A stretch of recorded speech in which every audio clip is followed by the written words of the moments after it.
नमस्कार दोस्तों, मैं शिवाशी स्टडी चैनल में आपका स्वागत करता हूं। मैं ऐसा करता हूं आपकी तैयारी बहुत अच्छे तरीके से चल रही है। मैं बता दूं आपको, सामान्य विज्ञान से क्वेश्चन मैं आपको बताऊंगा जो हर एग्जाम में पूछे जाते हैं और विज्ञान से सारे एग्जाम में क्वेश्चन पूछे जाते हैं। चलिए, पहला क्वेश्चन है आपका, वर्गीकरण विज्ञान का जनक किसे कहता है? तो क्लोरोस लिनेस को कहते हैं वर्गीकरण का जनक, जो 3 भागों में बांटा है, जंतु, पादप और खनिज। जैसे लगभग 24 पादप को बांटा गया लगभग 24 भागों में और जंतु को बांटा गया है 6 भागों में। क्वेश्चन में दूसरा देख लीजिए,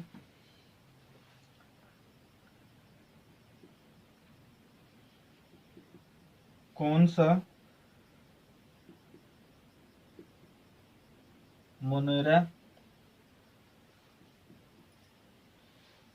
जगत में शामिल नहीं है? कौन से मोनेरा जगत में शामिल नहीं है? सारे क्वेश्चन इंपोर्टेंट है। चलिए मैं आपको बता दूं कौन सा मनोरा जगत में शामिल नहीं है। तो कवक जो होते हैं वो मनोरा में शामिल नहीं है। तो कवक यानी फंगस, या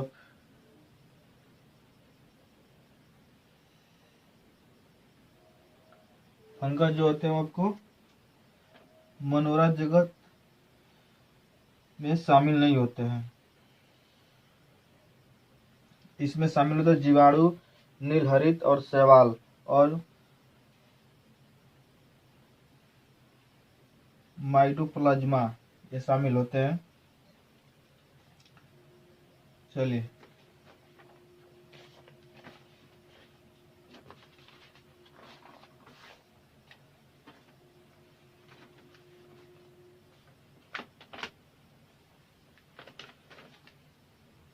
क्वेश्चन नंबर तीसरा है, विषाणु किस जगत में आते हैं? यानी वायरस किस जगत में आते हैं? विषाणु किस जगत में आते हैं? यानी वायरस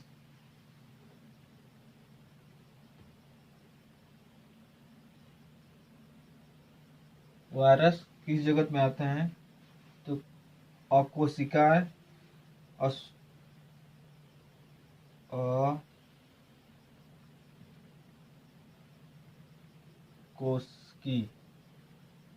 अकोशिकी वायरस अकोशिकी होते हैं। जो ये वायरस होते हैं, इसको ऐसे ऐसे होता है, ये प्रोटीन, ये जो भाग होता है ना, ये प्रोटीन का बना होता है। प्रोटीन का बना होता है, प्रोटीन का बना होता है। और जो इसके अंदर होता है, अंदर ये न्यूक्लिक अम्ल बना पाया जाता है। इसमें इसके अंदर जो पाया जाता है न्यूक्लिक अम्ल पाया जाता है। न्यूक्लिक अम्ल पाया जाता है इसमें, जो न्यूक्लिक अम्ल पाया जाता है जो वायरस होते हैं। चलिए इसको लिख लीजिए, एक बार और देख लीजिए। वर्गीकरण विज्ञान का जनक किसे कहते हैं? तो क्लोरोस लिनियस को कहते हैं। जंतु 6 भागों में बांटा गया है और पादप 3 भागों में बांटा गया है, जंतु, पादप और खनिज। जो पादप को लगभग 24 भागों में बांटा गया था और 6 भागों में जंतु को बांटा गया है। चलिए क्वेश्चन में दूसरा देख लीजिए, मनोरा जगत में शामिल नहीं है। तो कवक जो फंगस होते हैं वो मनोरा जी में शामिल नहीं होते हैं।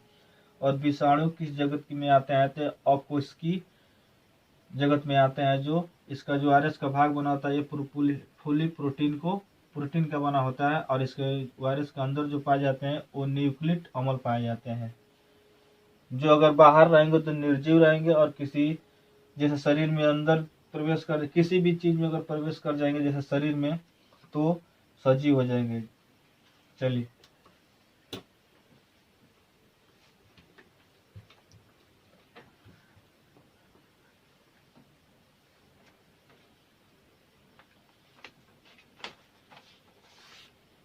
क्वेश्चन नंबर तीसरा देख लीजिए,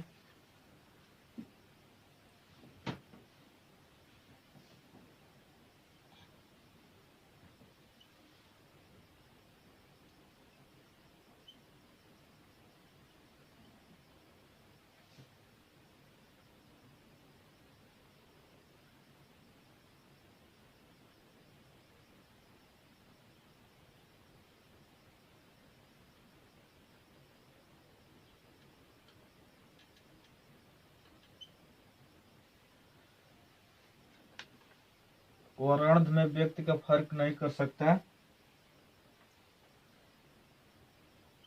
तो लाल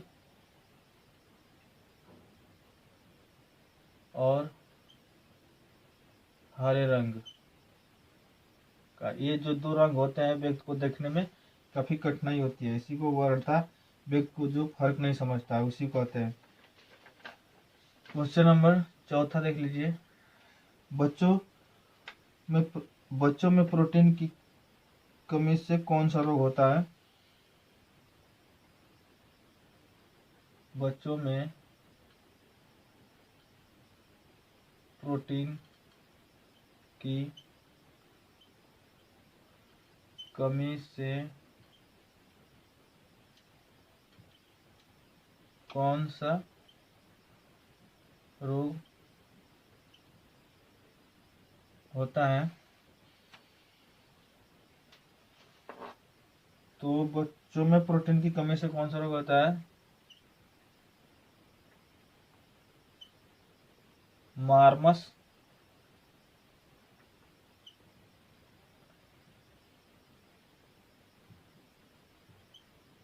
रोग होता है, मार्मस रोग होता है।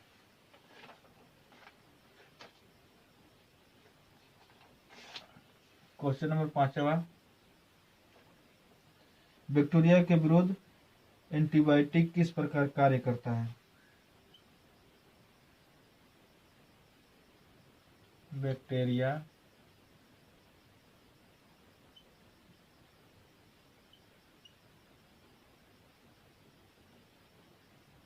के विरुद्ध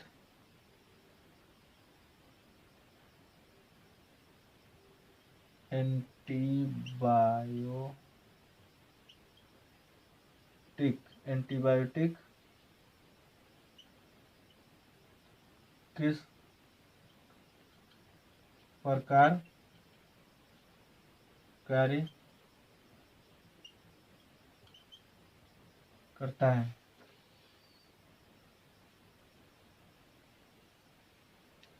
इस प्रकार कार्य करता है कि ये कार्य करता ही है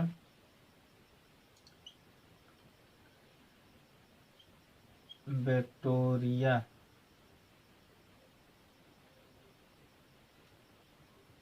को निष्क्रिय कर देता है, ये बैक्टीरिया को निष्क्रिय कर देता है, बैक्टीरिया को निष्क्रिय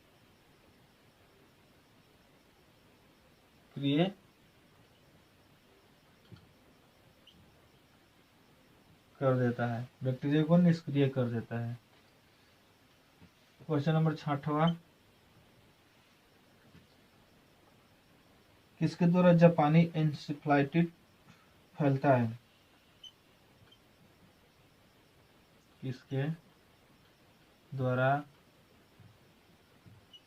जापानी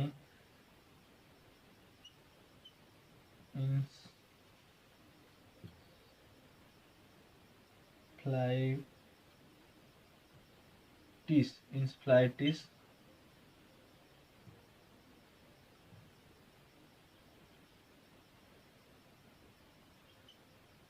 फैलता है?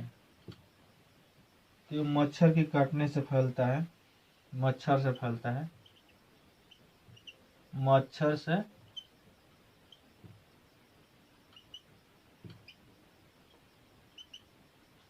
से फैलता है। चलिए एक बार और देख लीजिए। वाराणत व्यक्ति फर्क नहीं समझ सकता किसमें, लाल और हरे रंग में। बच्चों में प्रोटीन की कमी से कौन सा रोग होता है? तो मार्समस रोग होता है। और बैक्टीरिया को विरोध में एंटीबायोटिक किस प्रकार कार्य करती है? यह बैक्टीरिया को निष्क्रिय कर देता है। किसके द्वारा जापानी इंसेफेलाइटिस फैलता है? तो मच्छर को काटने से फैलता है। चलिए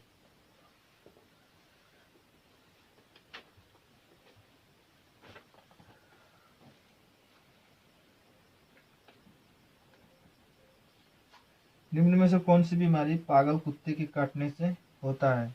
क्वेश्चन नंबर 7, निम्न में से कौन सी बीमारी पागल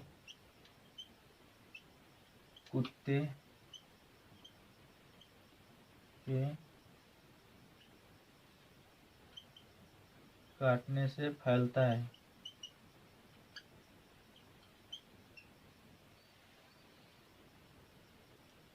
हाइड्रोफेमिया बीमारी पागल कुत्ते को काटने से होता है।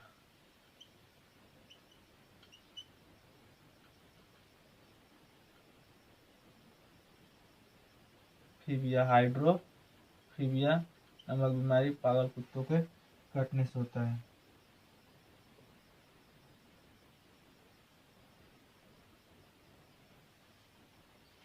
हरित व्रण, क्वेश्चन नंबर 8वां, हरित वर्ण या वाहीन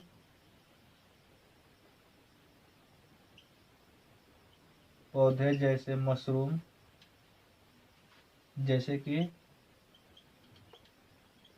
मशरूम अपना भोजन स्वयं नहीं बनाते हैं।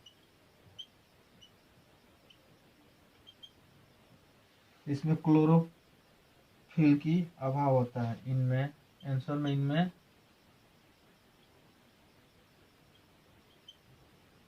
क्लोरोफिल का अभाव होता है।